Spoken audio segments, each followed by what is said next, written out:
everybody, to the Escape Champions League Europe East 4v4 edition, 4v4 stage event, however you want to call it. We're here with the first match in the first round, LoS versus Coaches. Joining me today, it's the one and only Nilly. I'm really happy to have you here, man. I really appreciated your invite to come to cast NAC. Had an amazing time, and it's awesome to be able to cast these games with you as well.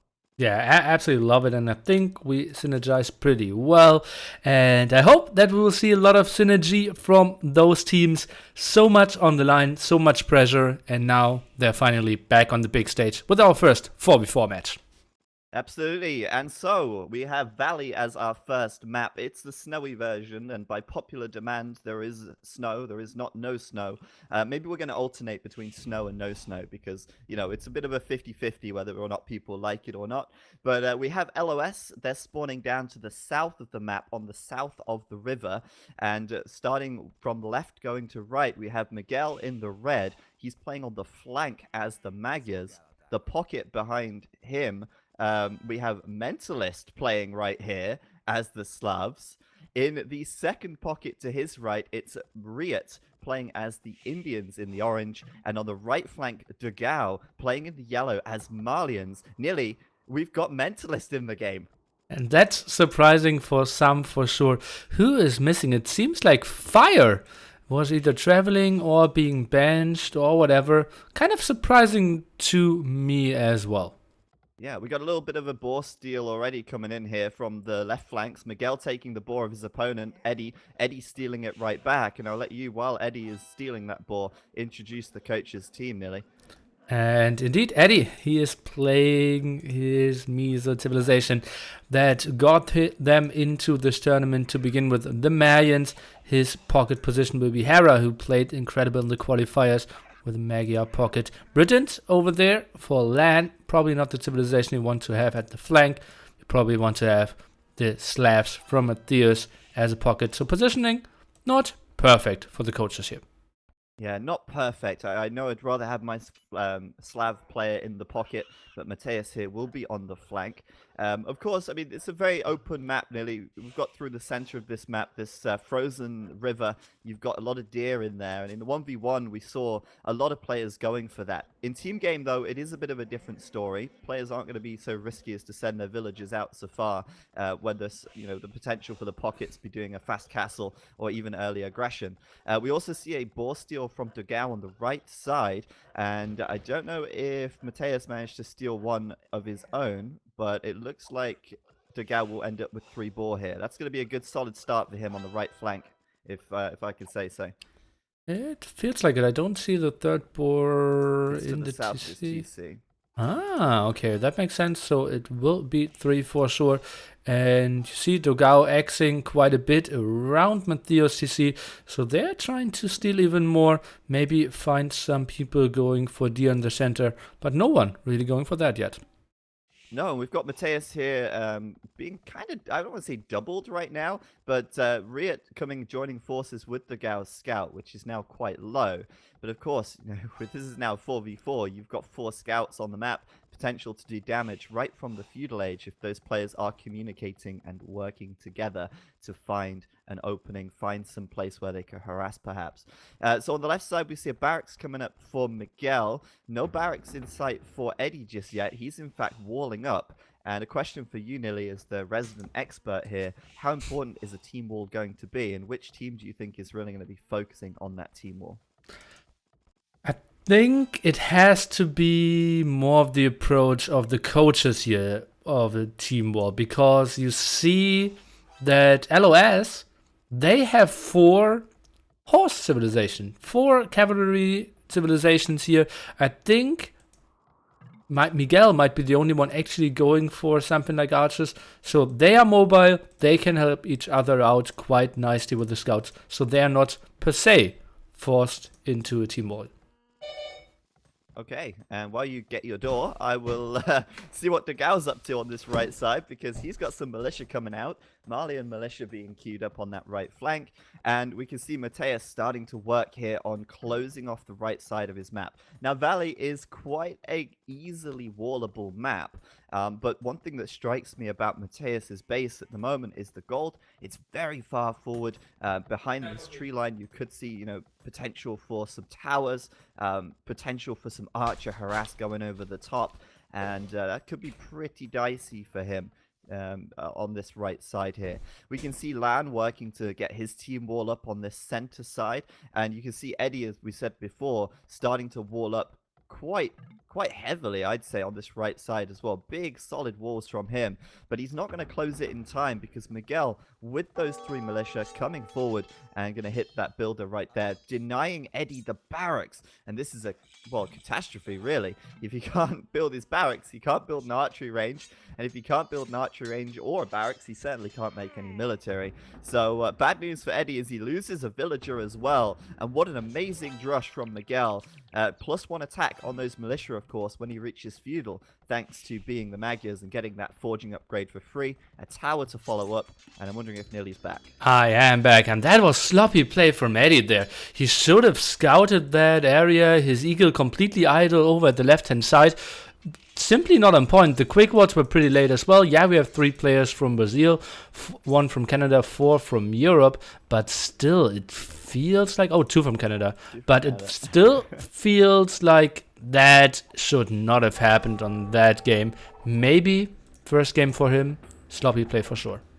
Yeah, and on the right side, we got some men-at-arms action as well. The Gao trying to hit Mateus's wood line. Doesn't get in. Mateus does wall up, but his gold is exposed. And like I said, while you were getting the door there, that gold is so bad for Mateus, and you can already see a tower from De Gao going up on that gold, denying that. And he's come forward with 2 archery ranges as well. This looks like a really aggressive style from the LoS team, and I think that's exactly what they need to do, as you quite rightly said.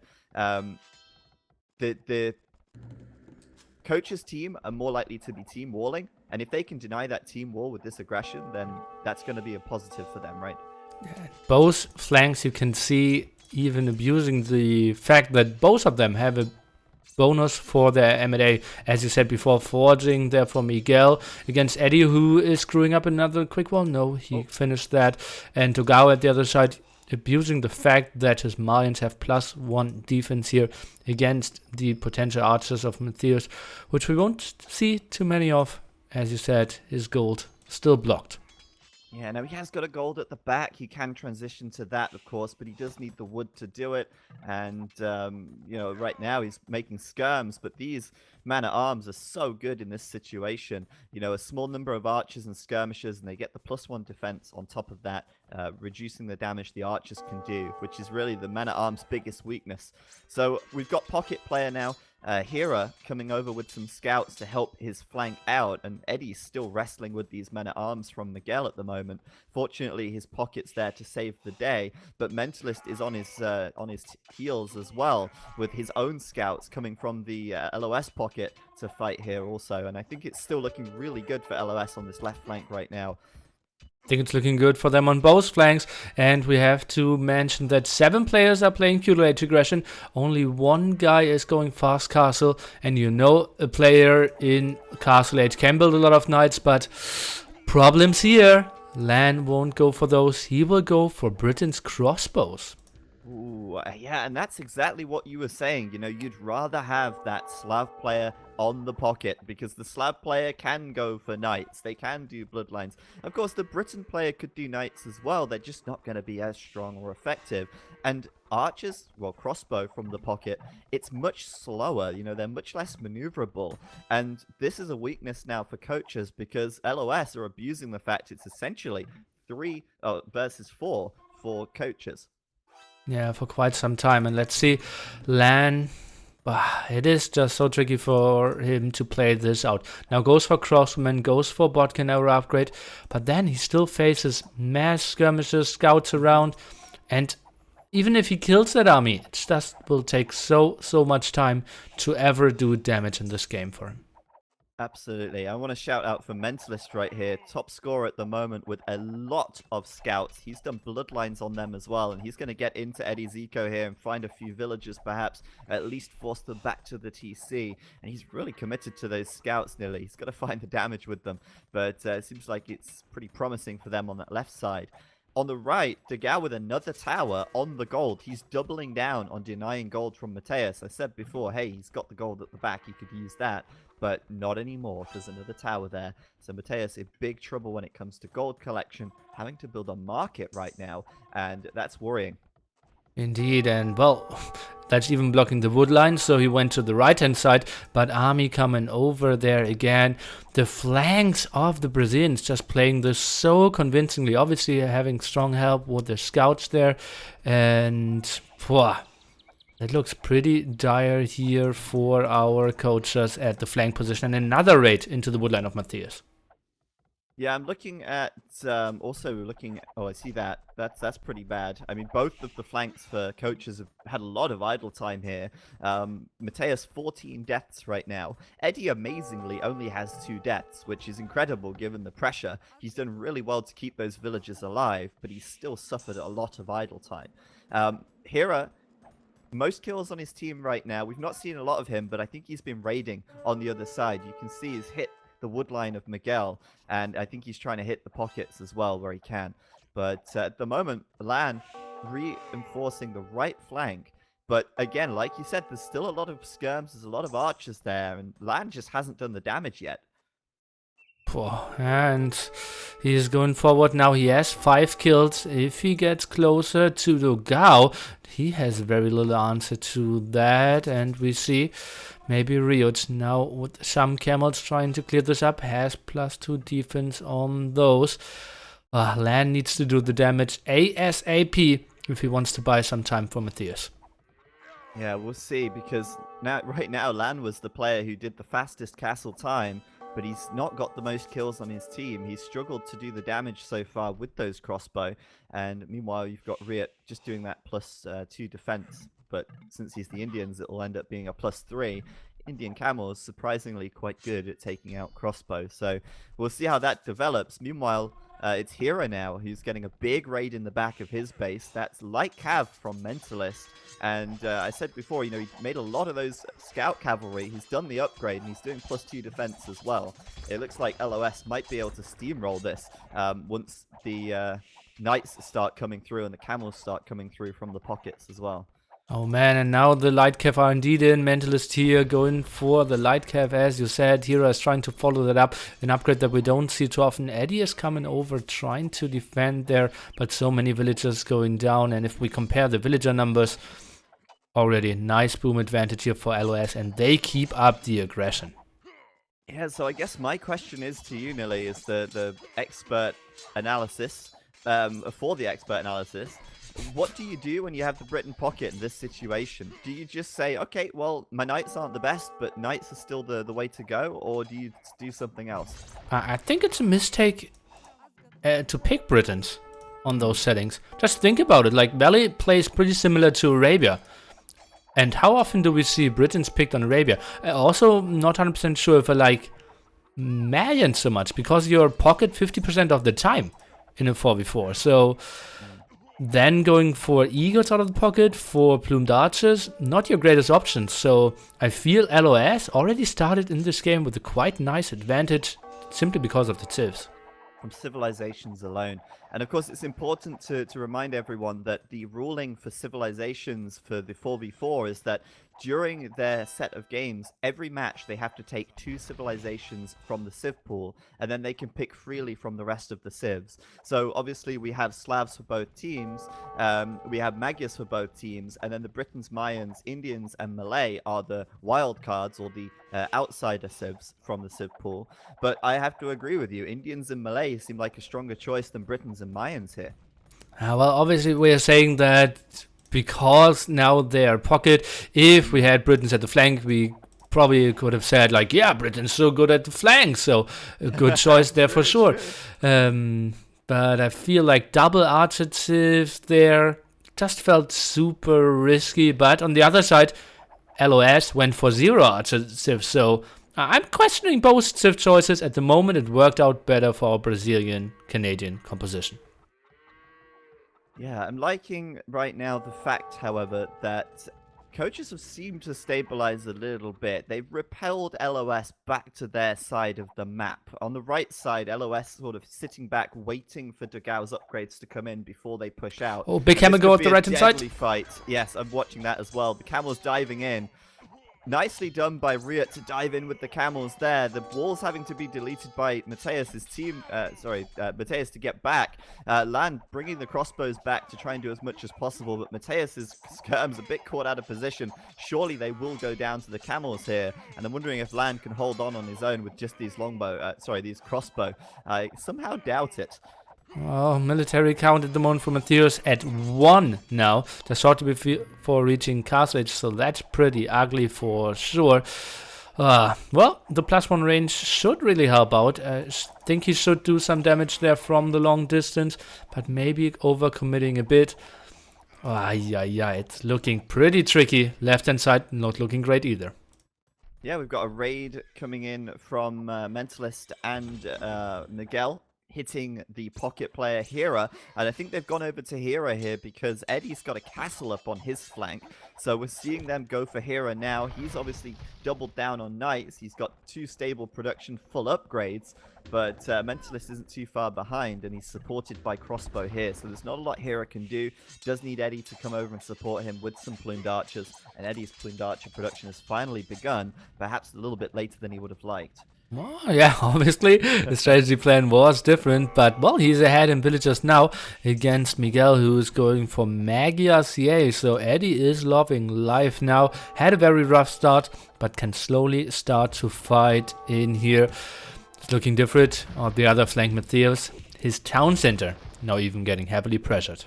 Yeah, TC there under fire from 2 mangonels. There's a lot of skirmishes from Dogau as well, so those crossbows have to be very careful. Of course, they are Britain crossbows, so they do have that extra range, like you said, to work with there. And we've got a defensive mangonel from Mateus here as well.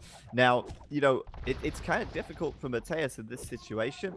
Towered up on his gold and towered up at the back as well makes things really awkward.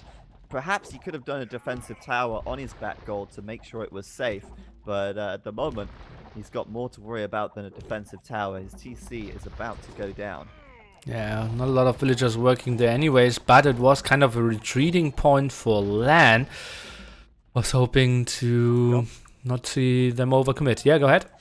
I was just going to say, the TC is gone. And meanwhile, big fight in Hera's base. We've got Mentalist and Miguel going in. Mentalist now with the +2 attack on his Knights, actually repelling Hera here, even with the support of a few plumes from Eddie. Looks like Hera's just lost most of his army in that fight.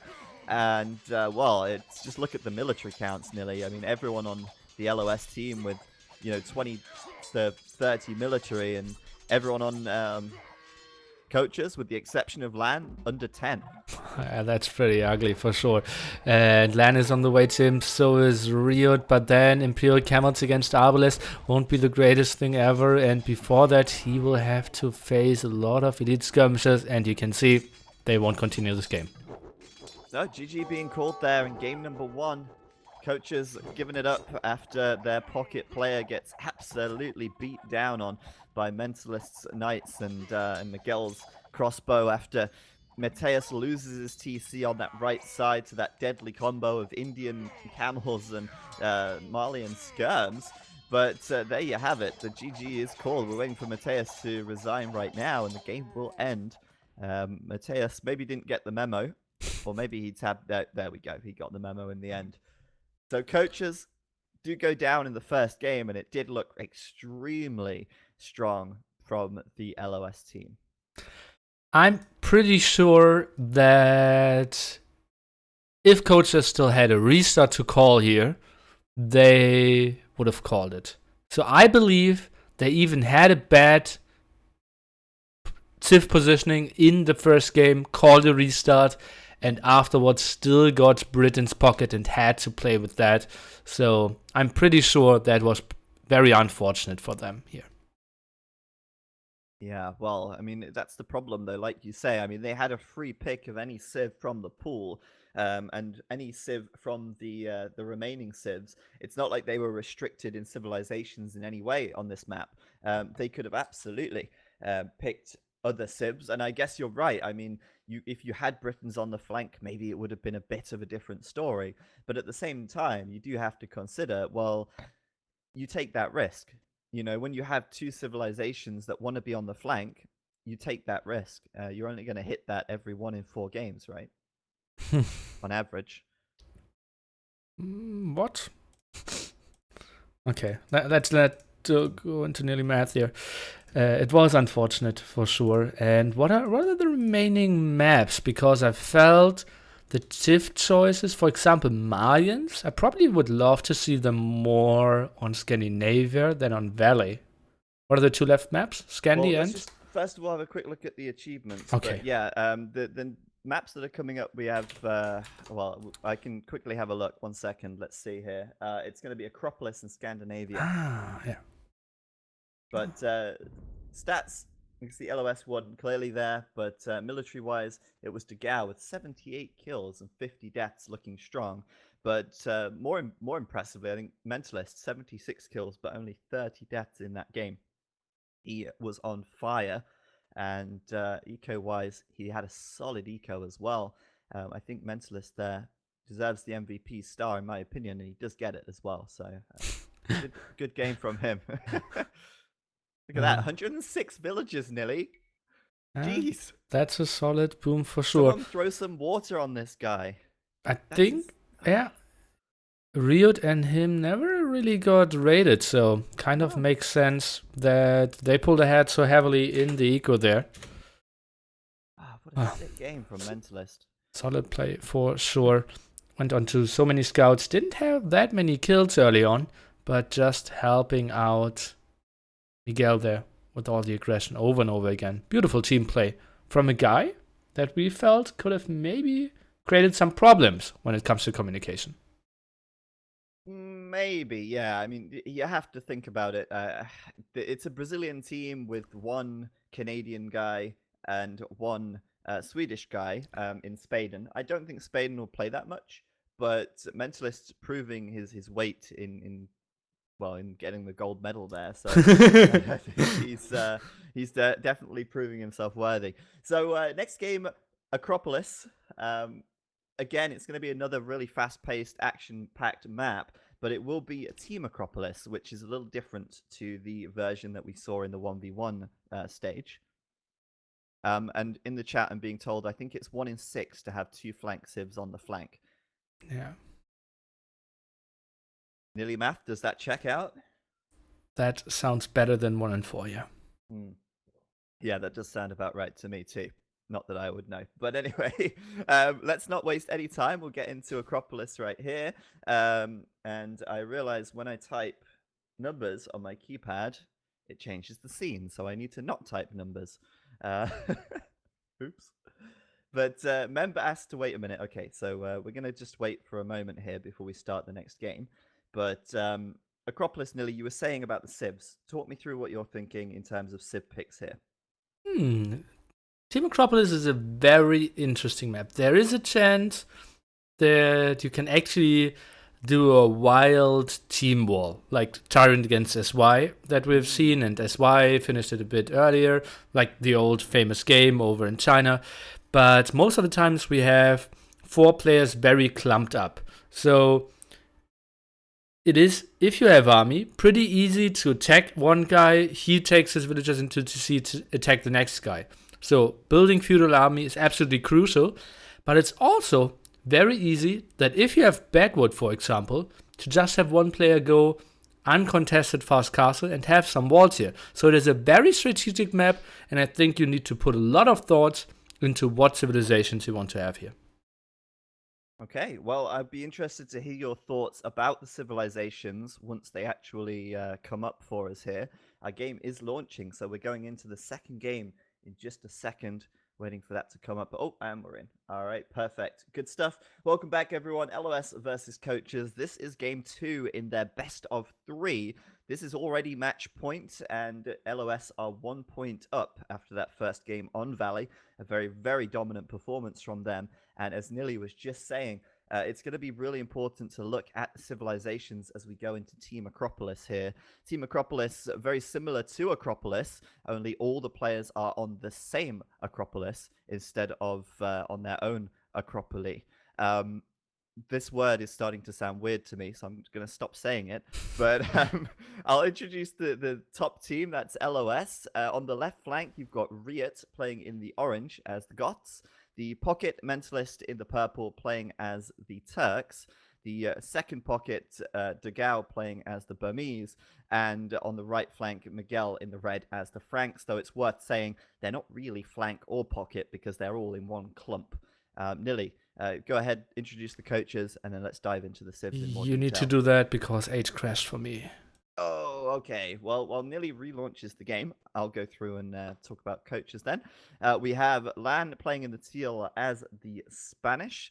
Pocket Spring now stepping in. The American playing as the Mongols in the blue.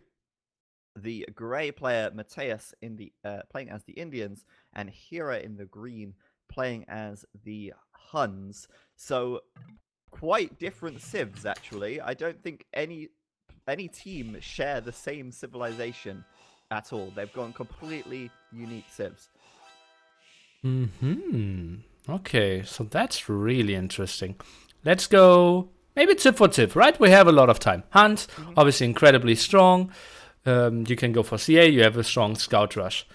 Then Indians, as we saw, absolutely beastly. Before, you have incredible eco, can go onto imp camels and dictate the game. Mongols, I don't like that with knowing that we have Scandinavia as the next map, because they're the best civ for Scandinavia. It feels like coaches really fear that they are losing the series 2-0 and now need to get the big boys.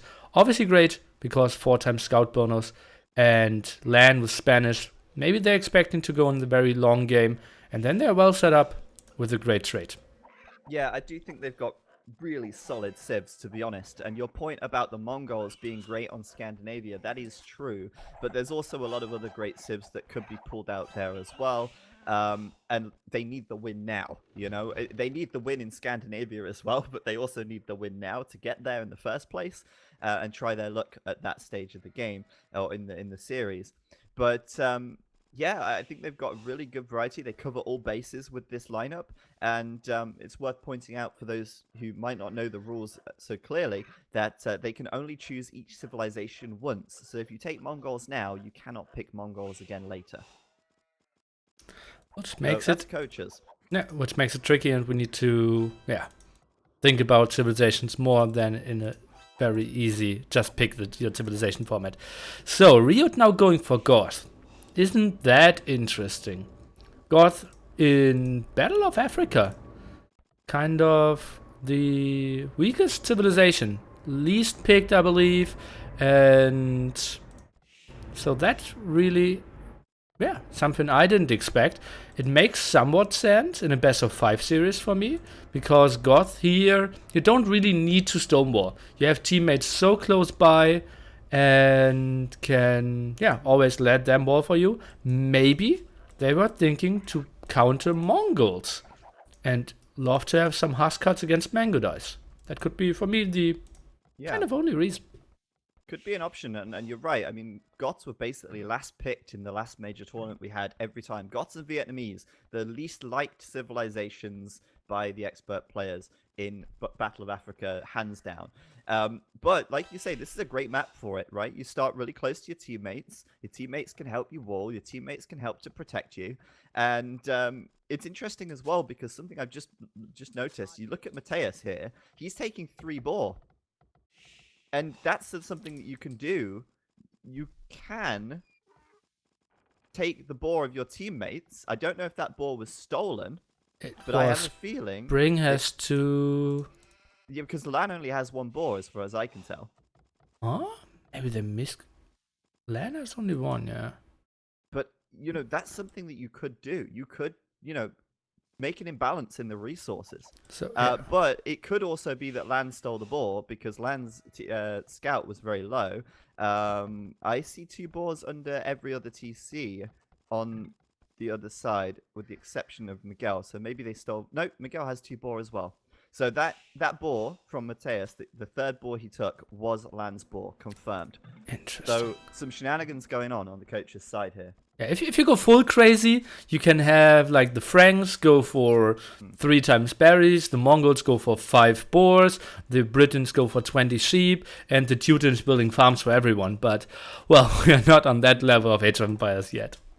Yeah, well, there are also additional boar on this map. It's easy for them to pick up extra ones. But my point really here is that when you're starting so close to your teammates, you can quite easily decide who gets the priority on the, maybe let's say the extra boar, who gets the priority on the gold or whatever. Because in the end, this kind of starting position opens up a lot of opportunities for things like Sling. And I think, you know, like you said earlier, Sling to the Goth perhaps could be an interesting option here. And normally the counter to Sling against Goth is either mass paladins or a lot of walls. And as we all know, in that stony area here, it is impossible to wall. So Huskarls will always find some villages on farms unprotected and ready to kill.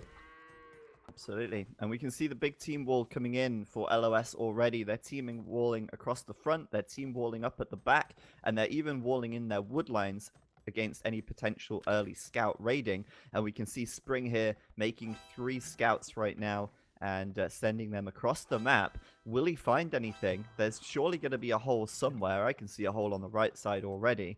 But let's see if Spring can find it and do some damage with this early aggression. But very clearly, different playstyles from these teams. You've got early aggression coming out from coaches. And you've got a much more wall style coming up from LOS. And I predict a Sling. I do see a Sling coming in here. Oh, we'll see. ECL obviously did put that into their head. Will we see Sling? How much Sling do we want to see? And came up with some balancing there. And oh, look at one funny thing there. ro8 actually stuck one of his villagers between the blacksmith and his market. Probably wants to click up and then delete one of those 2 buildings. Oh no, he built a mining camp for him. Oh, so he'll just mine stone forever and mine his way out. It's his jail sentence that he's got here for being a silly Billy. But he's going up to the castle age pretty quickly, but he will be beaten to the castle by Mateus, who had that 3rd boar. So those Indian camels will be coming out pretty quickly. And for ro8, well, oh, Miguel, look at the top. Oh, sorry, a beautiful trap. Yeah, that's nice. Couple of houses, scouts, what can they do? Yeah, pretty sweet stuff. And well, that was one of the 3 holes that I found, at least, in the team wall of LOS. It is so tough to wall all that off. And we see the Sling from Mantilus towards Miguel, so he will go on to more paladins for sure. All right, so the Franks receiving a Sling here. Yeah. And the Goth player doing what exactly? Yeah, it looks like a normal boom, right? 3 on gold. Double wall there, no military buildings. That will be a boom towards Huskarls. So a boom into Huskarls, perhaps Castle Age Huskarls. Miguel, going to be making a lot of those Frank Knights. And we're going to see perhaps a Sling from the other team as well. Miguel, though, in the back right now. Onto Spring's woodline here. Miguel did lose a couple of villas earlier on, but now he's going to fight those spearmen. Not like this, Miguel. Losing 2 scouts for free. Takes down 1 vill. Spring's not going to be too happy about that, but, well, won't be seeing much of those scouts anymore.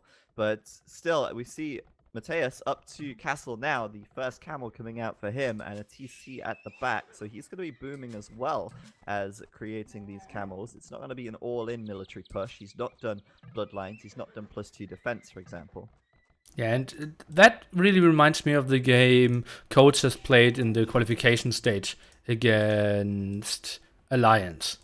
You know, Matthias was the pocket there on Arabia, Hera was his flank, and he just went 1 stable, some camels, and Hera bought him so much time that he in the end could win the game with Imperial camels.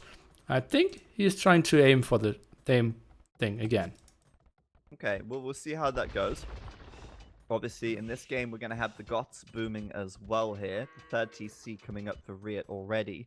We're also going to see the third stable from Miguel coming up. So we're going to be seeing a lot of knights on the field very soon. But I think the key thing here is that A, Mateus already has camels out on the field before the first knight is even queued. And B, we've already got a castle up for Lan, the Spanish player, and I can imagine we're seeing some conquistadors coming out from him as well. So those knights might not be all too effective. No, that's so true. Maybe they felt, okay, a lot of knights, but I think on AOC that's so much better than now with all the expansions. Indians so strong, Conquistadors kind of nice to defend there as well. I feel this attack should fail. The knights should fail. Yes. Okay. Oh, look at this. Hera gets into Miguel's woodline at the back, kills a villager, and those knights, instead of going forward, they're immediately running back. Might even lose a couple more vills here. We'll see what the micro looks like from Hera, but usually it's on top form, so he'll find some more vills for sure, as he gives those knights to run around. 2 more, 3 more going down. What a great attack from Hera right there. 10 kills for him on his team right now, and leading the game in kills at the moment. Interesting, right? Other players only with 1 kill. A lot of people only with 1 kill here. And some people didn't really mention, at least I didn't catch it before. Dogao, he is going for his Rambai. So we will have kind of Camel Conquistador against Knight Rambai. And the other players booming quite heavily, which will be interesting. It will be Mongols player booming. Hans player going for knights as well. So it feels ro8 and Spring, the players that are booming the most at the moment. Yeah, and sorry I'm not really showing much on the camera about that because I'm just watching this beautiful moment from here on the right side. Some fantastic micro to slow down that TC. He even had a go at killing the second villager to get it denied even longer. And meanwhile on the front, we're going to see Lan coming forward with the support of Spring. I just had to watch that micro. Yeah. That was fantastic. And it's just such a perfect timing for Hero to do that as well. Those scouts won't do anything in like 5 minutes. Now we got the big boys of Castle Age in. So if he ever wants to do damage with his scout, the timing was exactly now.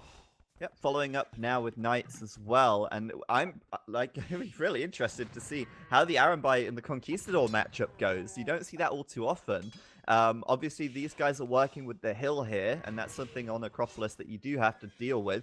The fact that you're going to be attacking uphill when you're attacking, and you're going to be defending downhill when you're defending more often than not. So if you're at LoS, you don't want to be conceding your uphill advantage, which they're doing right now. Come on, guys. Oh, man, yeah, Why? that shouldn't really work. Spring, he is actually going for knights. I thought he was booming, and that's something I would have loved to see more. He's going for knights without any upgrades, and it looks like Dogao is getting pushed back at the moment. The coach has with way more army here. Yeah, coach is looking really good. Those camels have to be doing work at the moment, but looking at the KDs, it's Spring and Hera pulling their weight at the moment, with Lan starting to rack up some kills on those Conquistadors as well. And I think this is the important thing here. All 4 of the coach's players are hard on military production right now. What about LoS? What are LoS doing? 1 player is making knights. One player is slinging. Making Arambai, 1 player is slinging, and 1 player is booming. So this is the perfect time for coaches to do damage. Yeah, indeed, and they need to do it very quickly. I think they should even consider building like a patterns and try to go in for mentalist. They should see. You always see the timings or like the ages your enemies are in. So then should know mentalist still feudal age. We didn't see a single unit of ro8, who just lost a villager to Bor at the left hand side here at the 26-minute mark. I'd love to see them attacking the left hand side, not where the enemies are building the army anyways. Yeah, well, that is an interesting point, actually. Like you say, I mean, it's Dogao, it's red and yellow making military right now, and that's also where the coach's team are fighting. But don't you think maybe just keeping the pressure on here could also be good, because it prevents them building up a massive units that they can't deal with later? They're kind of killing the units and getting good trades as soon as those units are built, right? It stops them from taking that sling, massing up large army, and then being steamrolled later on. They're suppressing that. Yeah, but if you just go to the other side, the defender's advantage is less of a factor. True. And every time your enemy retreat, you can just snag some villages, and Mentalist can't defend himself at all. So I feel they are more playing into the cards of LoS here. Okay. Well, we've got ro8 going up to the Imperial Age just now. We've got Degao doing Bloodlines at the moment for his Arambai, but I want to bring the attention to the KDs here. Who is performing better? Which unit is performing the best? The Camels, very ineffective it seems, but look at those Conquistadors, 18-6 on the KD at the moment. The Arambai, 13-12. You can't say necessarily that it's down to the unit, but more the control perhaps. But those Conquistadors are doing work for the coach's team at the moment. And, well, Conquistadors obviously benefiting from the better range, but they're also more costly, needing to invest into food and gold there compared to the Rambai only wood and gold. So efficiency at the moment more on land side, but I feel Dogao should be doing a bit of a better job, and yeah, his boom is slightly ahead to Lance. Land's boom is ahead, alright. Well, let's see, because Land's building another castle now in the middle of the map. Going to be continuing to spam those Conquistador. I think the plan from the coaches here is just don't even step off the gas. Just keep the foot down, pedal to the metal, and just spam everything. But that Goth player is about to hit Imperial. ro8 is about to hit Imp. The barracks are coming up on the left side, and I think the counter push will start to come in. And my concern right now, Nilly, is look at Hera. He is wide open. Can he deal with like 20 elite Huskars in his economy right now? Absolutely not. Needs to get some walls there. I love that Matthias is actually moving out to the left-hand side, but simply too far away. And what is an Indian player really doing against Goth? I think ro8, he should have like double the score of his second player from his team in like 10 minutes. Well, let's see. He's currently about the same as Miguel. We'll see what happens in the next couple of minutes with his score then. We'll keep an eye on that. Mateus, though, currently score leading at the moment with the biggest boom of the bunch on his team. 109 villagers. Imperial Age coming in. Imperial Camel going to be on the cards very soon. And I think, you know, Heavy Camel, Imperial Camel will work well versus Huskars. But the problem is those Huskars are coming now, and that army's a little out of position. I question whether they're going to see it coming until it's too late, Nilly. And those Huskars, they're arriving. We'll see a lot of knights coming out for Hera to defend this, but the focus suddenly might just shift back to the coach's side. And ro8's KD at the moment is 2 kills, 2 losses. Mentalist 2 kills, 0 losses. So, well, we will see a lot more on that for ro8. And yeah, you said Camels will do quite okay-ish against elite Huskals. But once ro8 is able to mix in some halberdiers, it will just get so tricky for Matthias. Oh, and ro8's coming forward with some villagers as well here. I wonder if he's going to try and drop a castle on the front or if he's going to build some forward barracks here. Those 4 villagers wandering around in no man's land at the moment. They're going to go down, I assume. But so far, ro8's starting to get some kills. Not major damage just yet, and it's going to be up to coaches now to suppress this, but immediately the focus shifting back toward their side of the map. We see Miguel making his way across the map on the right side, and we're going to see Degao moving out as well pretty soon with those Arambai as well, I imagine. Hera's brought all of his units back. The Camels, where are they? Where are the Camels? Did they come back as well? It seems like they're defending some in their own base, some are at the right-hand side front, and now we see the switch. Mentalist stopped slinging Miguel, he's switching that over towards ro8, who in my books has too few farms. I can see him at 35, would love to see him more in the 50s being Goth. Right. Yeah, you need a lot of food, especially if you end up making the switch into like champions as well. But anyway, the Conquistador coming home. The Camels pushing out now. Heavy Camel just being upgraded there. Ran straight past Degao's Arambai. Missed a great opportunity to do damage to those Arambai with that Heavy Camel upgrade. And now sending them back. Okay, seems like he can't quite make up his mind. But I gotta say, ro8's damage so far been minimal. He's sending those Huskars in and mostly sending them to their deaths. He's killed a few units, but he's not killed a lot of economy, in my opinion. Yeah, I'm super shocked how bad his KD is. why didn't he get any barracks up, sending his second troops of villagers now? The barracks way too far off, the upgrade's a bit late. I don't like how ro8 is playing this, and underproducing halberdiers for my books as well. Yeah, it's all in on Huskars at the moment. The Halberdier upgrade is coming through, though, and I mean, Halberdier might have even been the better choice from the start, because now you've got Imperial Camel and Cavalier on the field. You've got Conquistadors as well. You've even got Spring going down the Knight route in the Castle Age. So, obviously, Halberdier could have been a good opening. I think he was hoping that since they were so open, he'd have more of an opportunity to raid and just use the Huskars to tank the arrow fire. But he's quickly switching into Halbs now as he realizes that that tech switch is absolutely necessary if they want to do some damage to this army, because that's pretty strong. And like, ro8 is one of the best players to ever touch this game, but it feels like he's not super on point. Idle TCs, he isn't completely boomed out. A lot of barracks idle, didn't really have the barracks replaced. So he isn't getting the resources and the kills on the map like I would love to see from him. Not at the moment, no. And you can see immediately here is KD taking a big lurch forward as he used his Cavalier to take out those Huskars really nicely.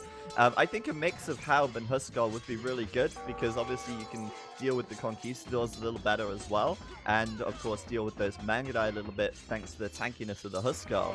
But right now, they just don't have the numbers. He's only got 29 military. Mateus is on 66 Imperial Camels. Here is on 37 Cavalier, and these guys are looking really good at the moment as they start their push on the right flank as well. Coach is counter pushing now once again. Yeah, and that's buying enough time, and as we said before, Spanish trade will be a big bonus, then Mongols as well. I feel it's looking better and better for the coaches, and we still have to remember Mentalist only now on the way to Castle Age as well. Yeah, I mean, Mentalist kind of in that sling role. I think it's about time he does get out and get some military up himself, but they are losing on this right side. Those Conquistador are absolutely owning the Arambai from what I can see, and even taking down the Trebs as well. They'll lose a castle, but the pressure still looking pretty good for coaches on the right side. The left side, they're starting to push out, and it's 2v1 now versus ro8, and this is a problem because I think he doesn't have enough production either. Oh. It seems like, well, some barracks, they're still good, but yeah, he lost the ones at the front. I think he's not even using multi-cube properly. And let's see now, Halberdiers trying to take another engagement. It feels coaches need something else than Paladin Imp Camel composition, though. Yeah, I mean, Hira's got Paladin on the way, but he is taking that fight with the Cavalier. Those Halb numbers dropping so quickly. But that's got to be a favorable engagement for ro8 there. I don't know what those guys were thinking. At least wait for Paladin to come through before taking the fight. But maybe they were thinking about, I don't know, pushing this back and stopping the TC from going down over here. But that was a really good fight for ro8 there in terms of cost effectiveness. Oh, and Zogao now switching into Elite Battle Elephants. You see mass stables here, so sweet move on that. And we said Spanish, yeah, they are fine because their trade is so good. But show me the second corner they have. Miguel is doing an incredible job of, well, blocking that corner there. Cavalier going to kill the first trade carts before the markets even come down. So that's pretty good going for LoS. And that castle is beautiful as well. Like to see him continue that over there on that right side. More castles coming up would be great. Raiding now coming through from Mateus, though. He'll hit some economy of Miguel. In fact, he's all over Miguel right now, taking out those villagers with those Imperial Camels. Elite Battle Elephant, though, it's an interesting choice. It's an extremely population-efficient unit, but you are building them into Imperial Camels, which is, you know, the best counter to them in the game. So I do question that. Well, Imperial Camels don't really love to fight those, though. Yeah, they have an attack bonus, but once some Halberdiers are added in, and, well, we saw Goth, Burmese, and Franks already going for those Halberdiers. Burmese even having plus attack, so it feels like Imperial Camels, they aren't that great, but now I think everyone is switching to the right-hand side corner. Miguel versus the world. Yeah, he absolutely needs to get cleaned up if they want to trade, as he's, as you say, been causing some problems. Another castle there as well. But no, I think Elite Battle Elephant is probably the best choice. I mean, what else are the Burmese going to do? The Iron Bite obviously weren't working. And I guess my other question is, what does Lan do here? Because he's done Elite Conquistador. Does he continue producing conks? Does he make a switch into something else? Do you think the conks are working out just fine? Well, the thing is, Paladins is more what Hera wants to go for, so double Paladins doesn't make that much sense. I feel Conquistadors are fine. Is he missing Bloodlines though? Or am I confused there? 70 HP? I think they can go up to 90. Yeah, I think you're right. He is. He has a stable, so husbandry could be an option. Oh, but big Battle Elephant push now in the center here. And Lan was just trying to get some bomber towers up. Some ramps needed, and then they just roll over that area. Yeah, and the Scorpions there, not in enough numbers, not doing enough damage. They are killing Miguel on the right side, but on the left, looking a little dicey. Riot's finally making his push back.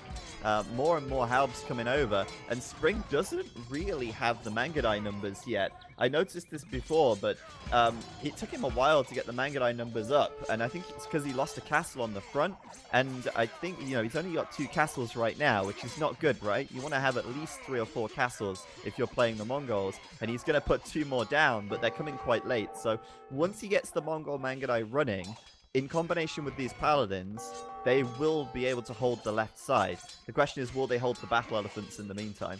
That's the tricky part. Left-hand side looks pretty good, and yeah, that's what I questioned earlier, that Spring was going for some unupgraded knights, although Hera already had the upgrades and went for them as well. I would have loved to see Spring transition onto Elite Mangodais a bit earlier. Maybe they could have cleared up the corner earlier and could have dealt with Miguel better in general. Yeah, absolutely. But they have dealt with Miguel now, enough that they can start putting the markets up at least. And the camels are grouping together to take on the Battle Elephants. They've got to be careful. Now, it was noted recently by the, I think it was it Trirem who noticed this, or Tarsus? I think it was Trirem. The Battle Elephants are bugged. They do 100% splash damage when they shouldn't be doing that much damage. So, right now, perhaps Battle Elephants are a little bit stronger than they should be. Yeah, that's so true. It only got find out like after, like, how much was it? Like 16 months of we actually playing with the bugged elephants. So normally it should do like less damage to the side units, but it was doing the 100%. You said, oh yeah, I'm looking at the Imperial Camel raid. Yeah, well, the Imperial Camel raid, I was actually looking at the health of the Imperial Camels, which were getting splash damaged to death because they're crazy. That will be fixed. But yes, Imperial Camel raiding, it's not really done much just yet, has it? He's looking for something, but I think he needs to send them back and try and contend these elephants, because they are making a strong case for a nerf right now as they battle down on the right side. Yeah, they're doing such a good job. Miguel stays active there, more barracks. Weird to see a Frank player going for mass halberdiers, but I feel like that's the right thing at the moment. Riot with a lot of army at the left-hand side, and Miguel is doing his job as well, being the slinger and walling the whole map, preventing raids. Yeah, that's a big wall I can see there in purple on the minimap, but these guys banding together now on the right. You've got those Imperial Camels, you've got Halbs, you've got Elite Conquistadors, you've even got Mangadai coming over here to repel this Battle Elephant raid. Of course, they're extremely expensive, so setting these guys back and you know, being able to keep the numbers down is going to be important. But we got Halbs out for Miguel as well. This is a great unit choice, I think, given that he's working with Battle Elephants here. I feel like that's fine. I think Halbs are fine here for the red player. I think it makes more sense to sling Dogao on more Battle Elephants and Halberdiers with +4 attack, my friend. Or +3 attack, going up to 6+7 for Burmese.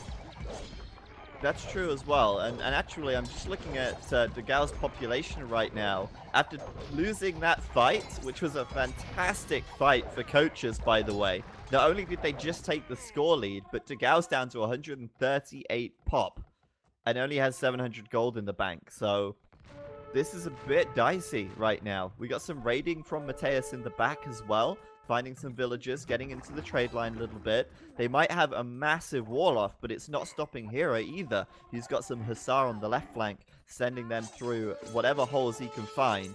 And there is a big gaping hole in the middle of their wall here that he is going to send those Hussar straight through. In general, like, very poor team play from LoS. No stables at the left-hand side from Dogao, no barracks at the right-hand side from ro8, not a lot of slinging going on. Now, like, trying to get Dogao on 130 army. I think I'm not super impressed how LoS is approaching this in Imp, and I feel the coaches are having better approaches here in Imp. The coaches have a better approach. Well, look at Mateus's KD right now. 400 kills nearly on the field, getting a lot of damage done with those Imperial camels. Spring, on the other hand, not really doing as much as I thought, to be honest. I expected to see a bit more from the Mongols. I just don't see him with enough Mangadai. He's only at 30 military. More Mangadai from Spring, and he could be rocking a much more impressive KD in this game, I can't help but feel. Yeah, I think so as well. And trying to go for some scorpions there against the elephant was Spring's approach, but just have like 80 Mangodais out now, try to press the trade, siege workshops all around, try to go for the walls is what a Mongol player should do now. We don't see that from him at the moment. He is now up to 7 castles, so that shouldn't really be the limiting factor. Yeah, we were saying before, really, weren't we? He didn't have the castles. Now he's got the castles. He should be working on making a bit more military. Maybe a few too many villagers. He's up to 35 trade, 125 vills. He doesn't even have the space for military right now. But more Mangadai is always a good thing. I don't think you can ever have such a thing as too many Mangadai. I agree. Like, it will get like in very, very weird scenarios where some SO are better. But Spring is preparing for those scenarios indeed, and already checking for onages. So, yeah, he is the Mongols player and those called mass Mangodais. What's going on? Look at Miguel on the right side, though. 3 castles being dropped down on those markets of Spring. And, yeah, he's using those cheaper Frank castles and spamming as many of the things as he can to try and take these markets down. I like that he's keeping up the pressure on this right side. Somebody has to do it. And since they've just cleaned up the raiding on their own trade, although there is another raid from Hero coming in, they need to do some counter damage, they need to do some counter raiding, because the trade numbers for coaches are just going to be healthier otherwise. Healthy trade, let's take a look at those numbers. Pretty similar, I would say. Small advantage there for the coaches, and obviously Spanish trade. Something we are still lacking from the Spanish is Bloodlines, and I think I also would like to see some monks built against the Battle Elephant. Just having like 4 or 5 monks helps out so much with all the defenses. That's true. Monks, the thing is, though, they are a little bit harder to micro. They take a lot more attention, and, you know, you've got 1,000,001 things to keep track of in a game like this. So much shifting sand as the game develops. So, yeah, I think monks could be good. Mateus perhaps could add some monks, since he is the arena player here. But hey, on the right side, good play by Spring. This is exactly what he needs to do. Maybe sacrifice a few Mangadai, but take down those Trebs and stop that push, or at least slow it down. Oh, God! Another castle. He got 3 of those traps, but lost a lot of Mangodais while retreating here. Another castle indeed, and, well, Miguel just so annoying that those are bad markets for Spring as well. It feels like Spring needs some sling. Spring needs some sling, maybe. But honestly, I mean, Miguel's trying to do damage, but he's not really doing damage. I mean, look at his KD right now. Look at how much trade he's killing. Pretty much none. He's taking down the markets of Spring, but there's markets further back which are working just fine. And these guys, yeah, I think they'll actually deal with this, to be honest. I think they'll deal with it. I feel like he's doing a lot of indirect damage as well. You're forcing the Indian player to come there, the Mongols player. Look at that, like 3 players are focusing. And we were talking about like clicks in Imperial Age and just three players coordinating at the right-hand side, taking this fight there against the Halberdiers, allowing the left-hand side to take another big fight. Maybe a bit better one for Mentalist, but not really there. Coaches on point. Yeah, Mentalist now getting those Turkish heavy cavalry archers going. I think he's missing a tech, right? He needs to get the Sipahi tech, which gives him an extra 20 health. Yeah, exactly. Yeah. Getting them So to 100. he does need to get that. Because right now, I mean, he's just being repelled by paladins and paladins alone. We've also got Siege Onager coming through from Spring, which is fantastic. As you say, I mean, he's got so much versatility as the Mongols. And yeah, I guess you're right. Indirect damage, you could consider it like that, with Miguel taking a lot of attention from the coach's players on that right flank. Yeah, and let's see. He still has the castles up. 3 there. Another ram go from land from the side. Could take those castles down, though. Let's take a look. That's now a lot of people focusing on that. Actually meaning that somewhere else there should be a lot of army from LoS. And look at that. Through the center. A lot of Huskars and a lot of CA trying to go for a big trade rate. Oh yeah, I see that. They're grouping together there nicely, and well, this could be the first time that the LoS team are actually doing a big raid right here. And we're going to see them going straight down the middle. While on the left side, we got some battle elephants moving over here now. We will see Spring trying to defend from that. But the defense on the left side is mostly paladins, a couple of camels. There's absolutely nothing in the middle at the moment.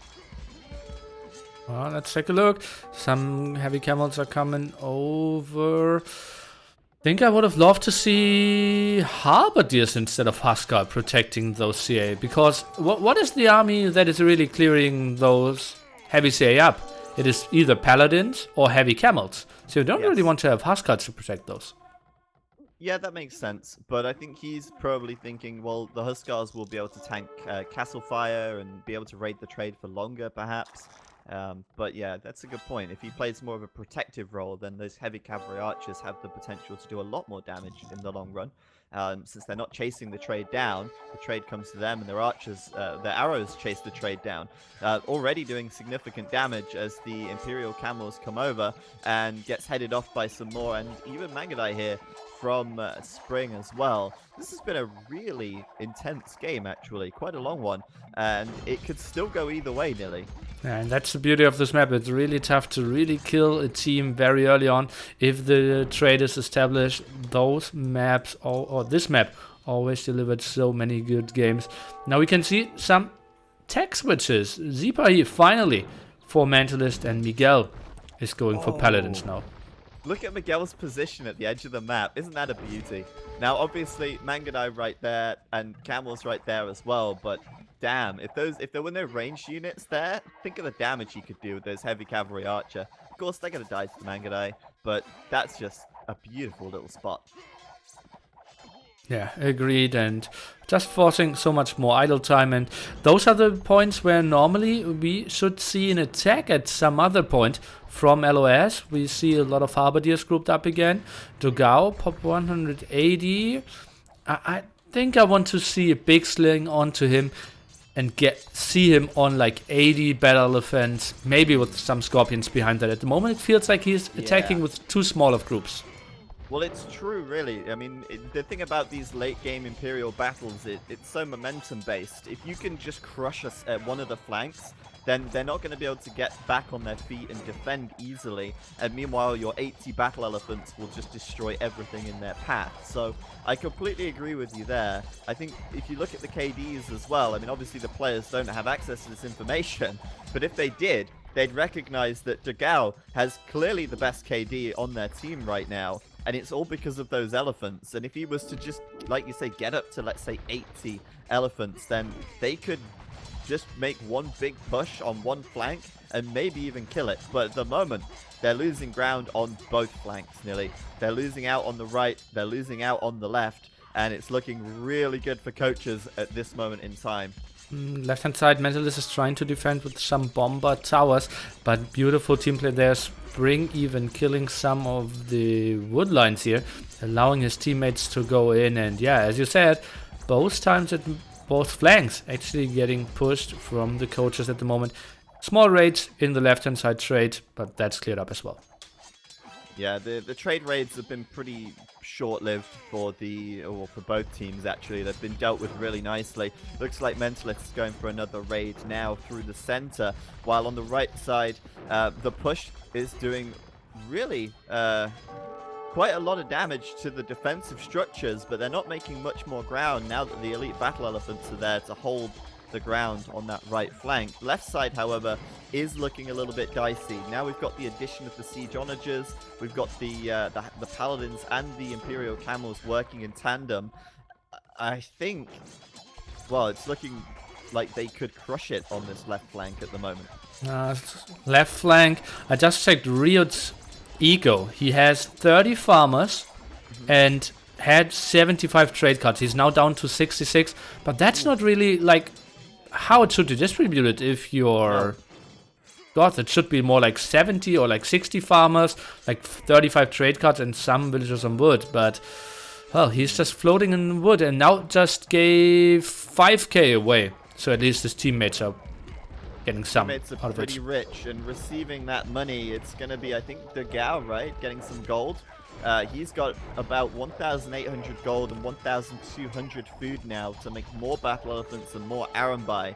But the use of the Bombard Tower from LAN is fantastic. It's going to slow down the pushback. It's going to help them to gain more ground. It's a really powerful building to be able to just fortify your push as you go.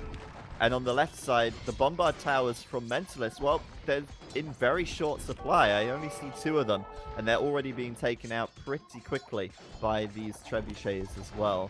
I do feel like coaches here, they feel like they've got more map control. It feels like they're doing a little bit more damage, but it's hard to really quantify. I'm mostly just looking at Miguel, down on 118 population, while everyone on coaches is up basically at pop cap, with the exception of Lan, who's just shy. Miguel, why is this population so low? He's only got 59 villagers and 25 trade, nearly. Yeah, and it's not like he got raided a lot. Yeah, in the north, obviously you're all running out of wood, need to expand towards the center a bit. It really became a fight for the wood. Let's take a look. And yeah, look at the market price. It's something we didn't really check yet. Wood already at close to 200 per 100 wood. Wow. Yeah, pretty expensive to sell food and wood, actually. In fact, well, all the resources are really high at the moment. Players have been buying more than they've been selling, obviously. But that's really a good point, Nilly. The fact that right now coaches are pushing on both flanks so nicely means that when the wood does get chopped out, players need to migrate their villagers toward the center. And coaches can do that. Coaches can take the wood in the middle of the map much more safely at the moment because they are the ones in control of the map right now. And yeah, now they're going for the big raids here. We can see Paladins now from Hera in the trade. So Imperial Camels. Hera even sneaked some over at the left-hand side.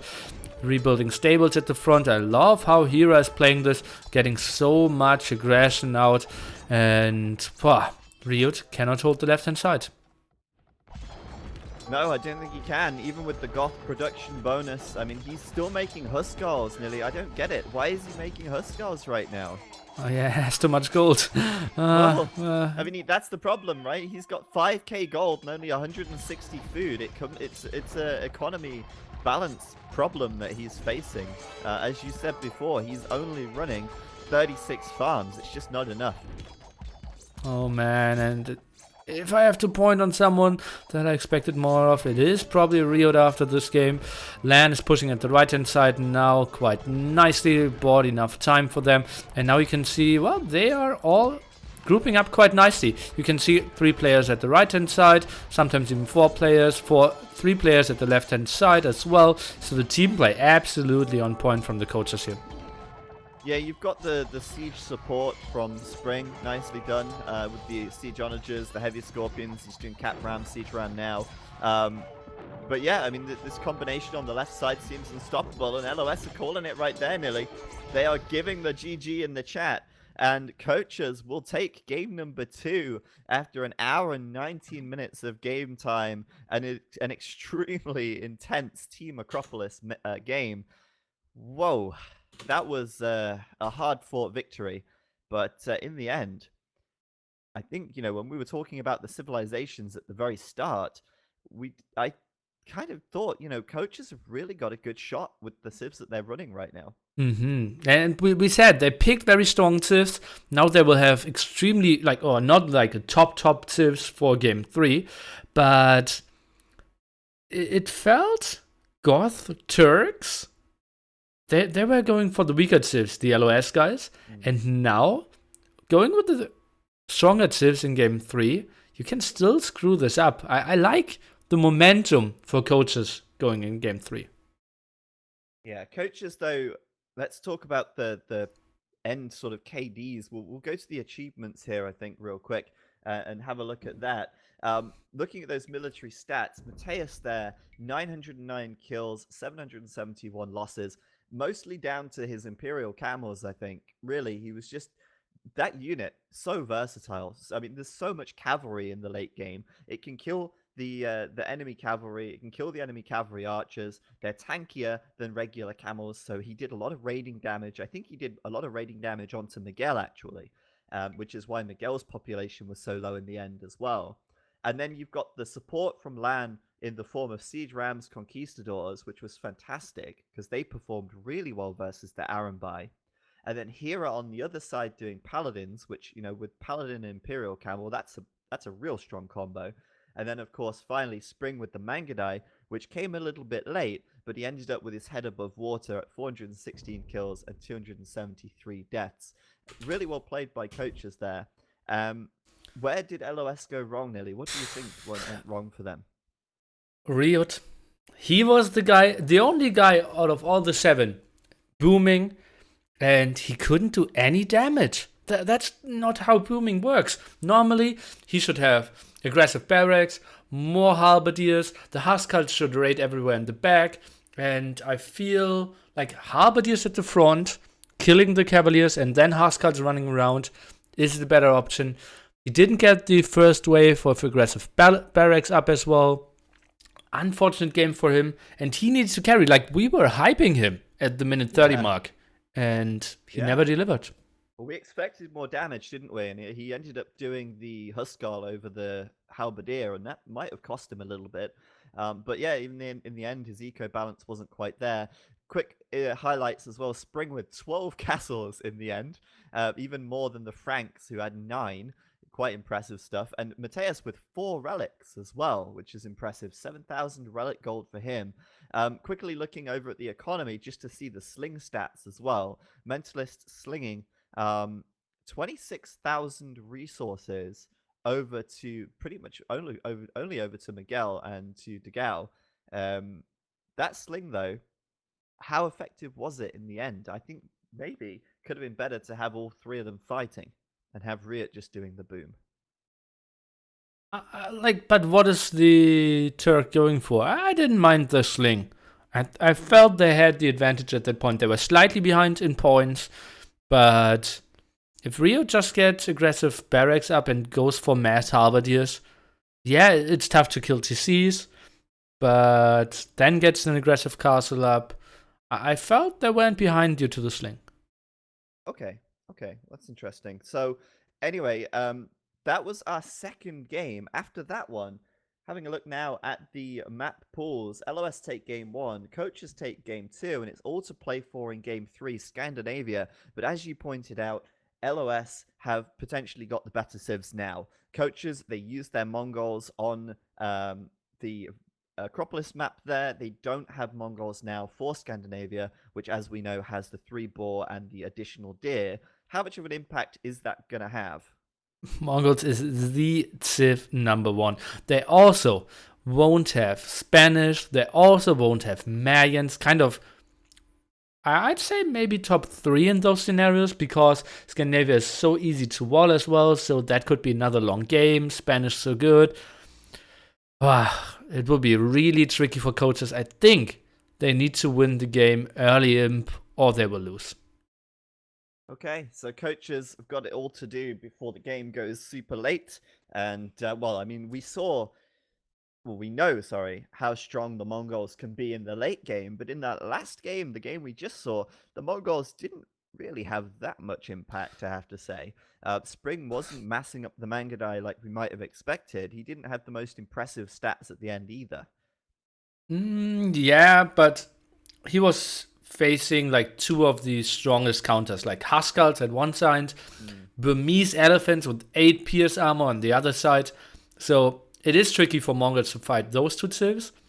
It still helped out quite a bit just being behind there and really denied Miguel at the right hand side and a lot on ro8 at the other side against the halberdiers.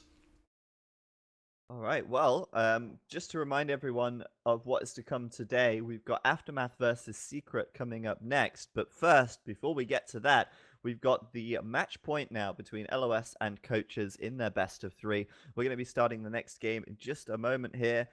Tell T West to go, go, go. And we'll have our third match, Scandinavia, coming in just a few seconds. Team Waltz pretty likely on this map as well, and whew, pressure is on for both teams now. I'm excited. Team Walls says Nilly. Let's see how it goes here as we go into Scandinavia. It's 1-1 to LOS and Coaches in their best of three. This is the match point. Winner moves on to the semi-finals, which will be played next Saturday. We'll be covering all of the round of eight, round of four. No, I don't know what it is. It's the round of eight, isn't it? It is today. But we have LOS versus Coaches once again. Scandinavia is the map, and let me just get my bearings real quick while I figure out where everyone is positioned so I can introduce LOS. And we have LOS to the right of the map here. On the flank, it's Mentalist. He's had Pocket for 2 games in a row. He's now on the flank, and he's got the Mayans nearly. Not the best positioning for the Mayan player in the purple there. Yeah. Okay. Continue introducing the players. But right. Yeah, it's a very weird map. But I will go into that later. We'll come back to that. Hun's in the pocket for Miguel. He's playing in the red there. The other pocket is ro8 in the orange, playing as the Mongols. So there's that Mongol pick for LOS, which we were talking about. And then on the right flank, the yellow, it's Dagao playing as the Berbers here. And he is facing short distance somewhat Matthias with Goth. His pocket will be Spring with Franks. Beautiful positioning there. Italians for Lan in the pocket position and Burmese at the Hira flank. All right, so let's talk about Mentalist. Let's talk about the Mayans on the flank here and what that means for LOS. Okay, just in general, I said we will see a team wall. Most of the times players are a bit closer together than on this, and most of the times you have more of a settled situation when it comes to water. But both rivers that are super important for your eco will be heavily contested. So we won't see our typical Drush FC with Fish Boom or just straight FC games. This will be way more scrappy than players normally expect from Scandinavia. And I believe that is actually pretty good for coaches. Yeah, it's absolutely going to be a bit scrappy, and I totally agree. It's probably going to favor coaches more than LOS. But that's what I like about this map. Sometimes you get a team split horizontally, and then sometimes you get a team split vertically. I don't know if that makes sense. But it's like one team will have a backwater that is completely safe, and the other team will have a backwater that's completely safe. But this time we've got the best variation of Scandinavia, the best way it could be, and that is both teams docking on both sides, and we're going to have a continuous fight for the water. No safe fish here, and that will change the way that this game plays out. Yeah, and we see every player trying to go for a dock. Spring, probably the latest one. I'm a bit surprised there. The only one who didn't really send a villager yet. Why he lost a Vil? Don't tell me why. To a wolf. Where? 1 HP. Why? Wolf. North of his TC. Ouch. Ouch. That should have not have happened. Honestly, like with his big distance, either your villager should be protected by the scout, or you have to loom. Now he's sitting at 300 wood. Will probably arrive the river at like 400 wood. Sloppy play by him. Yeah, that's gonna hurt actually. That's gonna slow down his early game a little bit. His eco now, like you said, banking a lot of wood, and even his second ball ended up being a bit sloppier as well. I don't know. Spring here needs to pull his weight, because this coach's team is going to have a hard-fought match ahead of them if they want to take a win here.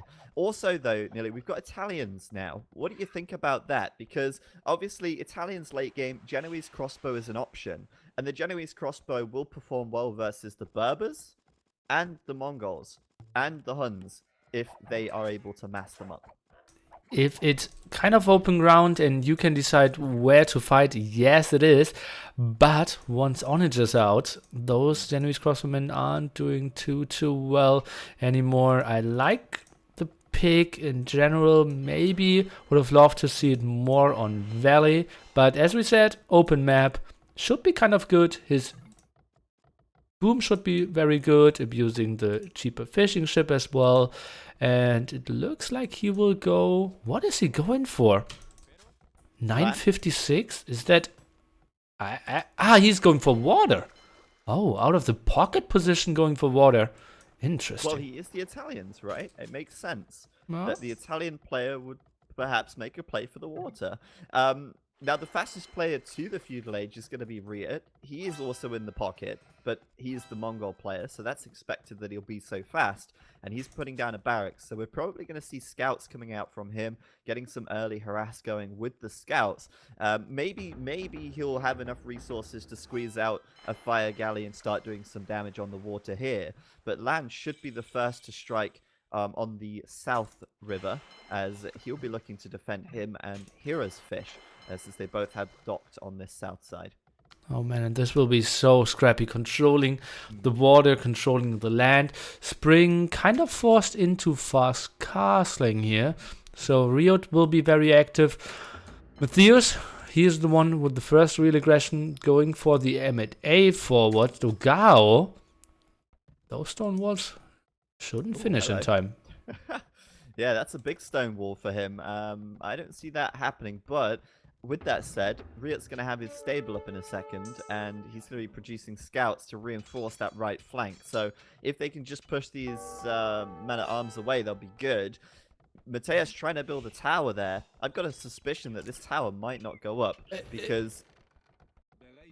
Go ahead. Yeah, it's just like Matthias is getting so debated here. He had the M&A around. Dogao has 0 defense at the moment, and they just toyed around. Yeah, they lost 2 scouts, but in the meanwhile, Dogao was able to finish those stone walls. Will probably win the water, therefore, and not taking any eco losses at home. This is so good for the Brazilians.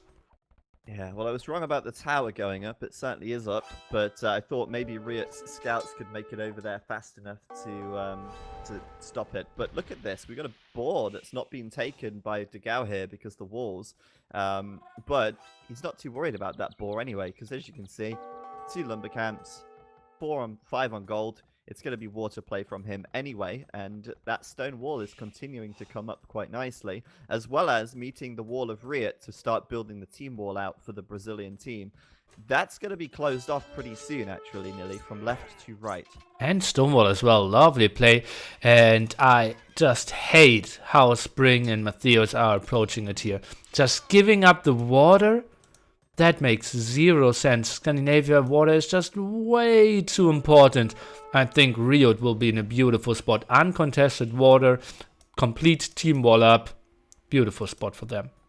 Yeah, and that's on your Mongol player and your Berbers player. The Berbers and the Mongols with uncontested water is a dream come true.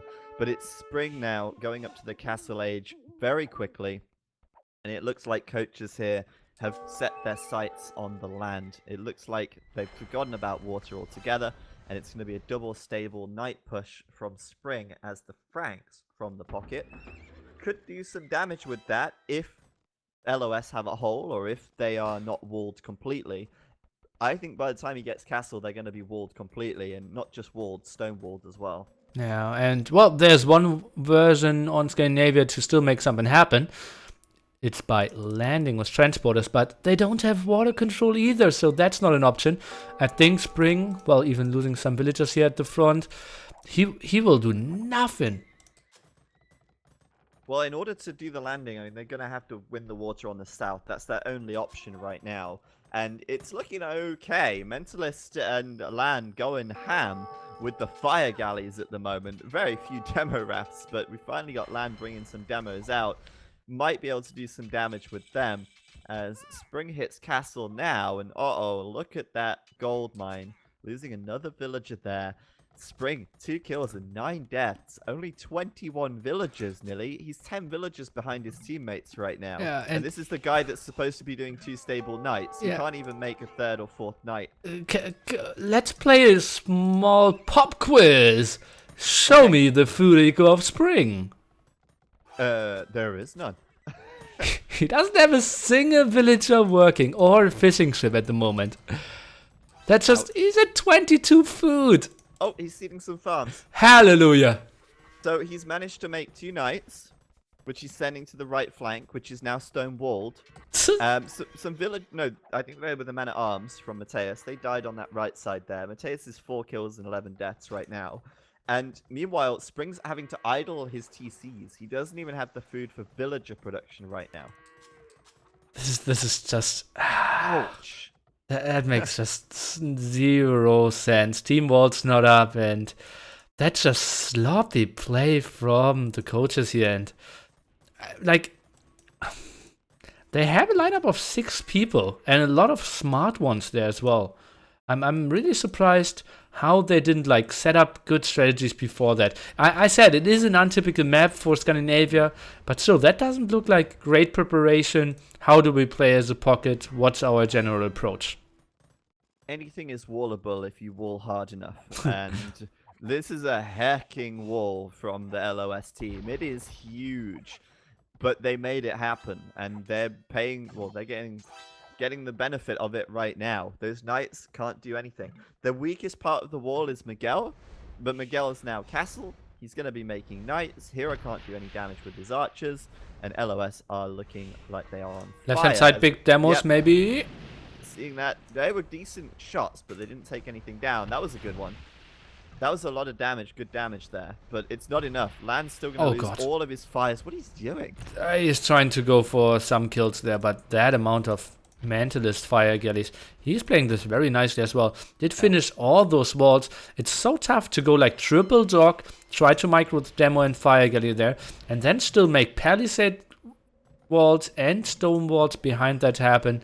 Mentalist with another very strong performance. And on the way to castle. Yeah, I think this is already looking like it could be GG for coaches, to be honest. Mostly just because they've lost the water on both sides. I mean, Ria and Degao right now have 25 fish. The coaches team have 3, and they're being chased down. They're about to die. Yeah. So it's really one-sided on the water. And meanwhile, Spring is having a midlife crisis, trying to get his food in order, and wondering why he's got so much gold and nothing that he can spend it on. And now walling an area that is already team walled. That's just sloppy team play again. That's like a lot of people said, yeah, coaches, they will never make it into finals. They will barely get points. And they showed us on game 2 that was not justified, but that's a game to forget.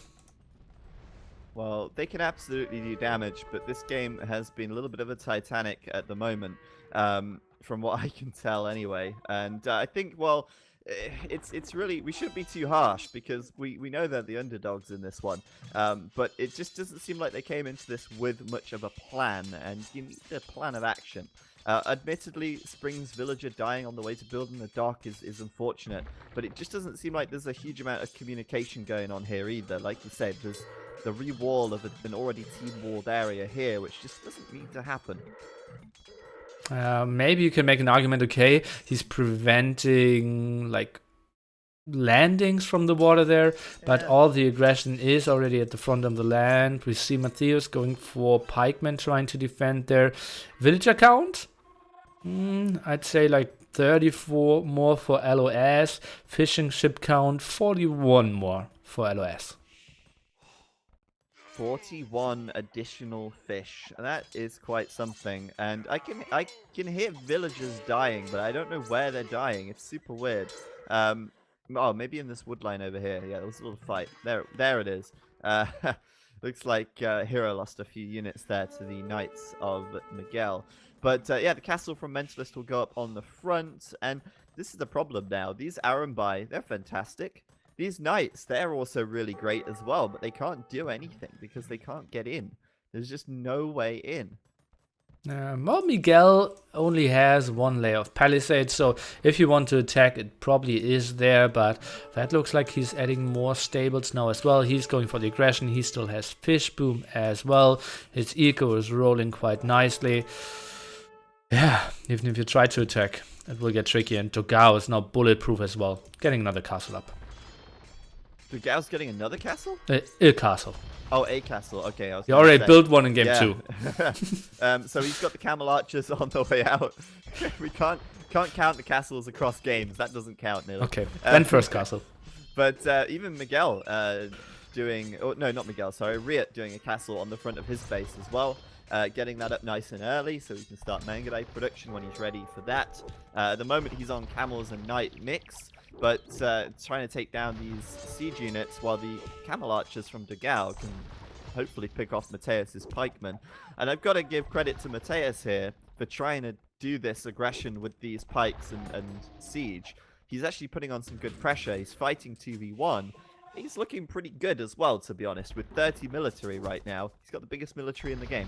Heavily behind in villages, though. Let's take a look. That TC is somewhat risky there from Dogao. Maybe more back TC. Look at how much ground he had in the back to boom and build other TCs. Think could have made more sense. Now he puts himself kind of in the position that Matthews can actually do some damage. Yeah, this forward TC...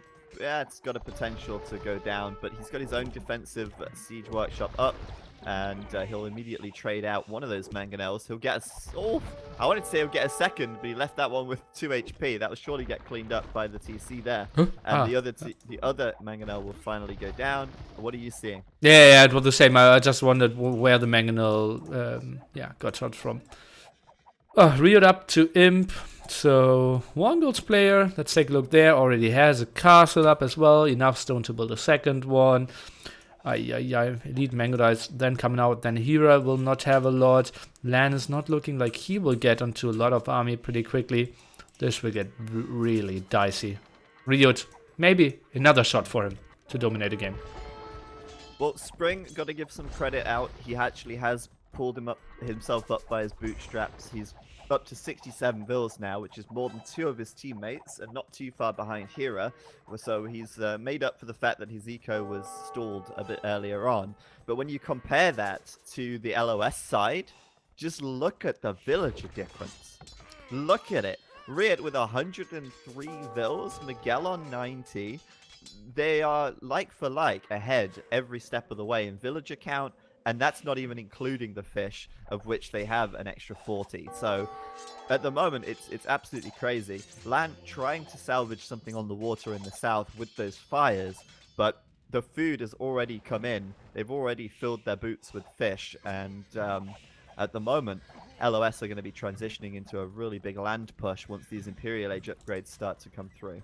And Lan attacking the water meant he was able, to get raided. Now going for double monastery defense, lost so many villagers, down to 51 only here. Tricky scenario for him.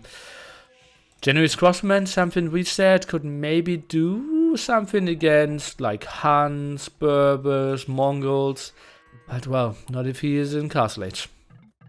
Absolutely not. And on the right side now, Mateus with a nice little pikeman split there, but the castle goes up for Dogao on the front, and that basically means that this push is useless.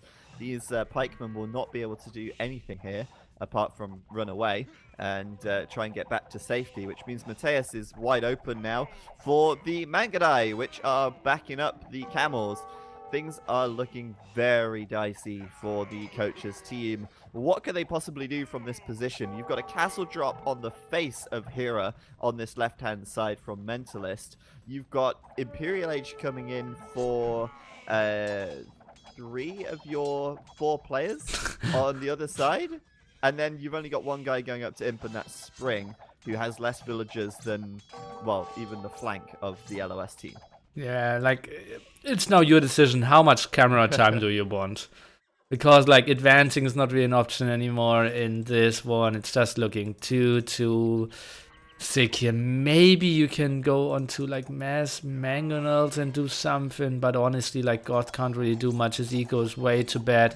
They're just praying that Spring is getting a lot of knights out, but Miguel is there as well. We'll have the upgrades earlier. Just impossible to clear the left-hand side, right-hand side, the same. Yeah, I mean, the right-hand side, ro8 going deep, Mateus building a defensive castle between his 3 TCs here. It's quite a decent castle, actually, but he's only defending on pikes, and obviously with the Goths, no option to even stone wall, even if you wanted to.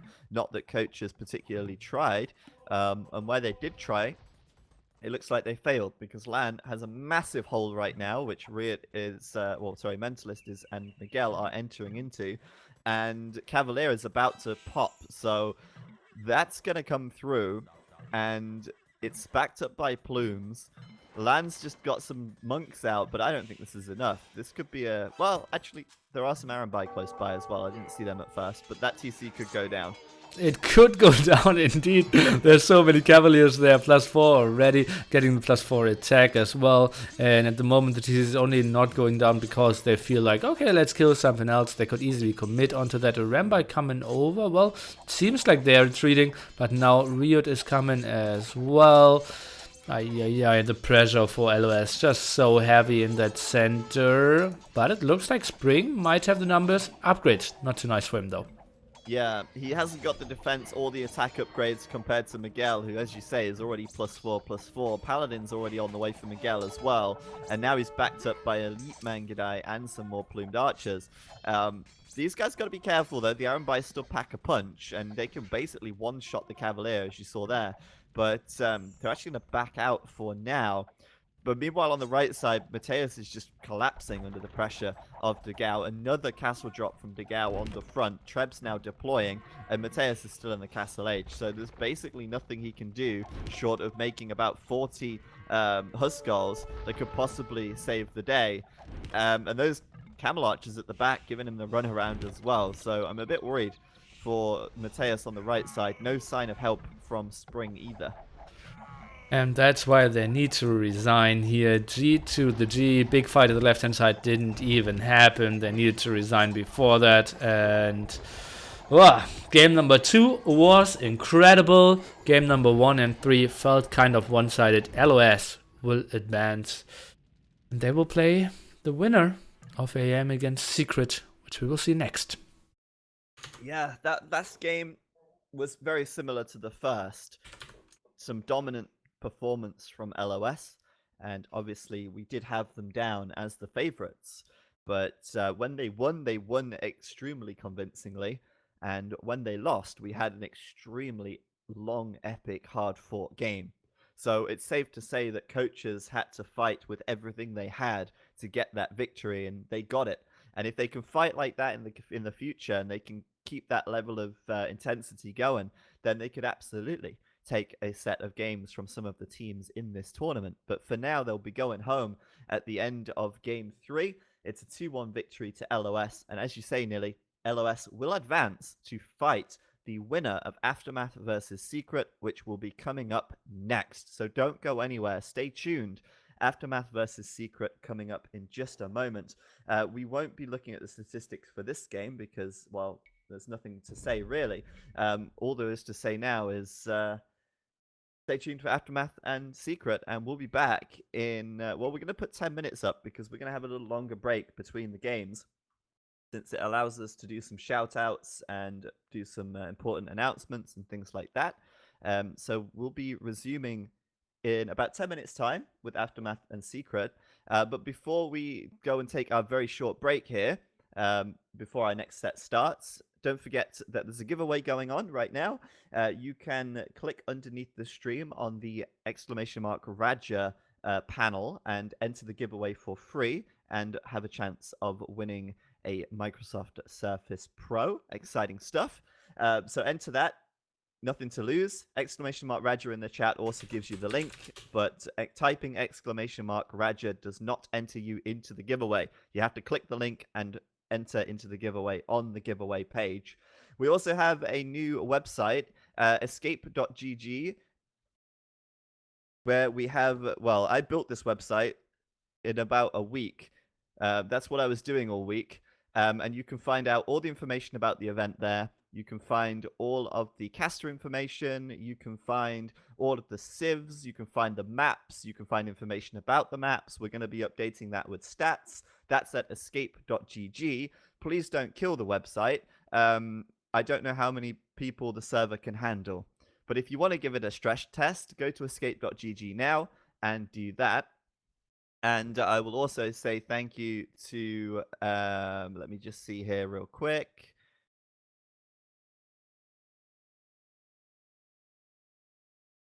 Thank you to everyone who's followed today. Don't forget to follow the stream. All of the games will be streamed live here on this channel for the entire tournament. So you can be absolutely sure that on Saturdays at 14 GMT, you will get the content on this channel for the Escape Champions League. Every single game will have coverage. No exceptions. If you want to support the stream, you can subscribe. You can do that for free with Twitch Prime. Just saying. And you can also donate and tip, and that will go toward all of the casters and the admins. Tips will be shared out equally between everyone. And we're also going to be opening a merch store soon. The merch store will be awesome, but we have to wait on a few things before we can do that. But we'll be back in a few minutes, guys. We're just going to take a short break, catch some breath, get a quick drink, and we'll resume shortly for Aftermath versus Secret in just about 7 minutes' time.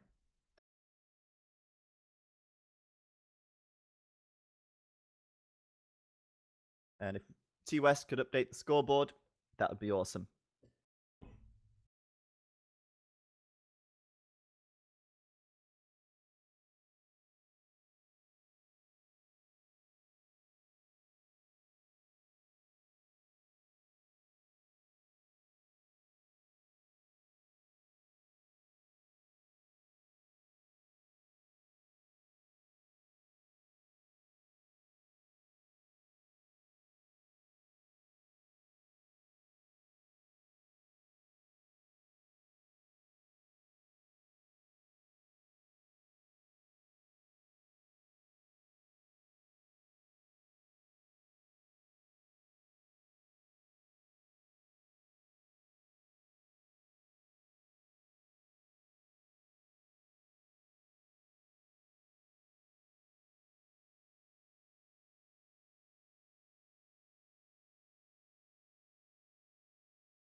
Welcome, ladies and gentlemen. Let's directly jump into the next game. And let's take a look what will happen here. Oops, what is going on?